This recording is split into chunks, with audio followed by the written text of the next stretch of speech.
सबको praise the Lord. मेरा नाम ओमिता है।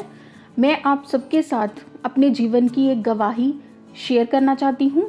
ये जो गवाही है, इसके द्वारा यीशु मसीह ने मेरे जीवन में जो अंधविश्वास था उसको कैसे बाहर निकाला, वो मैं आपके साथ शेयर करना चाहती हूँ। ये गवाही जो है, ये मेरे जीवन की सबसे पहली गवाही है। तब मैं यीशु मसीह को नहीं जानती थी। मेरे हस्बैंड जो हैं वो यीशु मसीह को जानते थे, वो विश्वास में थे, लेकिन मैं इस चीज़ को नहीं जानती थी। यीशु मसीह के बारे में मैं कुछ भी नहीं जानती थी, ना कोई प्रार्थना करती थी, ना कोई प्रेयर करती थी। मुझे किसी के बारे में कुछ भी पता नहीं था। लेकिन ये हमेशा मेरे पास बैठ के प्रेयर करते थे, प्रार्थना करते थे और काफ़ी समय यीशु मसीह के नाम में गुजारते थे। लेकिन मुझे लगता था कि शायद ये ऐसे ही करते हैं। मैं इस चीज़ को ऐसे इग्नोर करती थी, जानती नहीं थी कि ये क्या चीज़ है। लेकिन जैसे जैसे टाइम निकलता गया वैसे वैसे मुझे कुछ समझ आना स्टार्ट हुआ। सबसे पहले मैं आपके साथ अपनी पहली गवाही को शेयर करना चाहती हूँ कि वो गवाही क्या थी। मेरी मैरिज को काफ़ी 1 या 2 साल हो चुका था और मैं प्रेग्नेंट थी और प्रेगनेंसी को मुझे कुछ ही टाइम हुआ था। लेकिन क्या होता है कि हम लोग सोचते हैं कि जैसे हम लोग अंधविश्वासों में पड़े होते हैं, काफ़ी अंधविश्वास करते हैं। हमें जैसे कुछ दिख जाता है, हम उस चीज़ का अंधविश्वास ले लेते हैं। हम कहीं बाहर जाते हैं, कोई रास्ता काट जाता है, हम उस चीज़ का अंधविश्वास करते हैं। और जीवन में कई सारी ऐसी चीज़ें हैं जैसे हम अंधविश्वासों में पड़े रहते हैं। काफ़ी लोग ऐसे हैं जो इस अंधविश्वासों में अभी तक पड़े हुए हैं। लेकिन हमें लगता है ऐसे है कि जो हो रहा है वो सच है, लेकिन सच होता कुछ और है जो हमें पता नहीं लगता कि वो सच है या हमारा अंधविश्वास है। ऐसे ही हमें बताया जाता है, कई बार हमें बताया जाता है कि जैसे कहीं ग्रहण लग जाता है तो प्रेग्नेंट लेडी को ये काम नहीं करना चाहिए, कुछ काटना नहीं चाहिए, कुछ छीलना नहीं चाहिए, सारा दिन ऐसे ही घूमते रहना चाहिए, एक जगह पे बैठ जाना चाहिए। अगर हम कुछ उल्टा सीधा करते हैं तो उसका जो भी इफ़ेक्ट है वो हमारे बच्चे के ऊपर आता है। तो हमने भी ये बातें सुनी हुई थी कि हाँ भाई ऐसा होता है, सुनने में आया था कि सबके साथ ऐसा होता है। और हमने कई बार देखा भी है कि कई लेडीज़ के साथ ऐसा हुआ है। अगर वो गलती से कुछ ऐसा काम कर देती हैं तो उसका इफ़ेक्ट उनके बेबी के ऊपर आ जाता है। इस चीज़ के बारे में मुझे भी थोड़ी सी नॉलेज थी कि हाँ भी ऐसा हो जाता है। और जब मैं प्रेग्नेंट थी तो उस टाइम पीरियड के दौरान एक ग्रहण लगा। उस ग्रहण को मैंने देखा और मेरे घर वालों ने मुझे कहा कि आपको कोई काम नहीं करना है, आपने बैठना है आराम से, किसी तरह का भी कुछ ऐसा ना हो कि कल को आपके बेबी के ऊपर कोई भी बात आ जाए। तो मैंने सोचा चलो ठीक है, अगर ऐसी बातें होती हैं मुझे भी पता है तो मुझे बैठना चाहिए, कोई काम नहीं करना चाहिए। मैंने सुबह से लेके शाम तक आराम से काटा, बैठा, मतलब कोई काम नहीं किया, कुछ नहीं किया, आराम से बैठी रही, किसी चीज़ को पकड़ा नहीं कि अगर ऐसा वैसा है तो रूटीन में जैसे हम लोग वॉक करते हैं, सैर करते हैं, वैसे मैंने किया।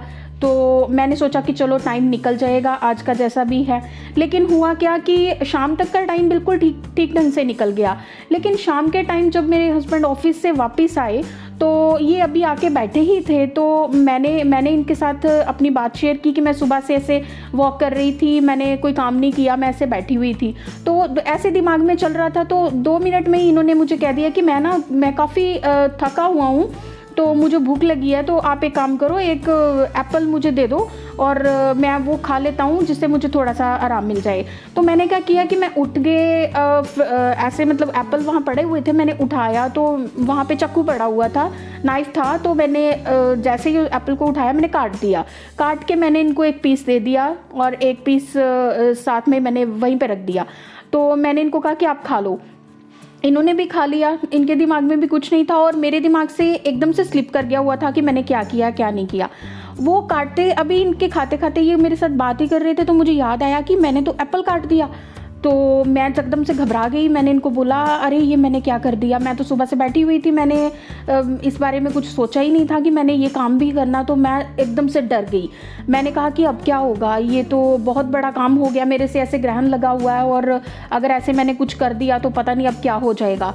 तो इन्होंने मुझे उस टाइम पे कहा कि घबरा क्यों रही है। मैंने कहा मुझे डर लग रहा है कि मेरे बच्चे के साथ पता नहीं क्या हो जाना, कोई निशान ना हो, कहीं कोई कट का निशान ना हो, कहीं कोई कुछ ना हो, मैं क्या करूँगी।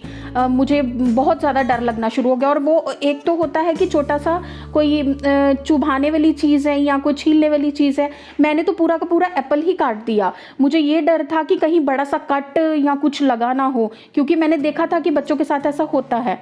फिर मुझे इन्होंने कहा कि एक बात मेरी सुन। मैंने कहा हाँ बोलो। मैं तब घबराई हुई थी, मुझे कुछ समझ नहीं आ रहा था कि मैं क्या करूं। इन्होंने बोला कि तू मेरी बात पे विश्वास करेगी। मैंने कहा हाँ मैं करूंगी विश्वास, आप जो बोलोगे मैं उस पर विश्वास करूंगी, मेरा बच्चा ठीक रहना चाहिए, आप बोलो क्या करना है। ये कहते मुझे एक बार यीशु मसीह के नाम से प्रार्थना करेगी और उससे मांग कि प्रभु विश्वास कर और मांग कि परमेश्वर मेरा बच्चा बिल्कुल तंदुरुस्त होना चाहिए, मेरे बच्चे पे कोई निशान ना हो। मैं आपसे यही मांग करती हूँ और मैं विश्वास करती हूँ कि आप ये करोगे। तो मैंने सोचा कि चलो ठीक है, आप बोल रहे हो तो मैं करूँगी। मुझे उस टाइम पे कोई प्रार्थना नहीं करनी आती थी, मुझे किसी चीज़ का नहीं पता था। मैंने इनको बोला कि मुझे तो प्रार्थना नहीं करनी आती है, आप प्रार्थना करो। इन्होंने प्रार्थना की बैठ के मेरे पास, और मैंने विश्वास किया। मैंने सिर्फ ये विश्वास किया कि यीशु मसीह जो मेरा बच्चा है उसको मैं तुम्हारे हाथों में सौंपती हूँ, और मेरे बच्चे के जो अंग हैं वो सही सलामत हो। मेरे बच्चे को अपने जोरावर हाथों में ले, उसके सारे अंग बिल्कुल सही सलामत हो, किसी तरह का उसके अंग कटा ना हो, उस पर कोई निशान ना हो, और मेरा बच्चा किसी तरह का अपंग पैदा ना हो। मैंने ये प्रार्थना की और उसके बाद मैं बिल्कुल अपने दिमाग से मैंने सब कुछ निकाल दिया और बिल्कुल फ्री हो गई कि मैंने प्रार्थना कर दी है। क्योंकि मेरे हस्बैंड ने मुझे कहा था प्रार्थना में वो ताकत है, प्रार्थना वो कर सकती है, प्रार्थना हालात बदल सकती है, वो कर सकती है जो कोई नहीं कर सकता, प्रार्थना में वो ताकत है। इसलिए मैंने प्रार्थना की और उसके बाद मैं बिल्कुल एकदम से मैंने सोचना ही छोड़ दिया, उसके बारे में मैंने दोबारा सोचा ही नहीं। और जब मेरी डिलीवरी हुई उसके बाद मैंने किसी को नहीं देखा। जब मेरी आंखें खुली मैंने सबसे पहले अपने बच्चे को देखा। मैंने अपने बच्चे को अच्छी तरह से देखा और अपने हाथों में लिया, और मैंने अपने बच्चे को देखा कि मेरे बच्चे के अंग पे कोई किसी तरह का निशान नहीं था।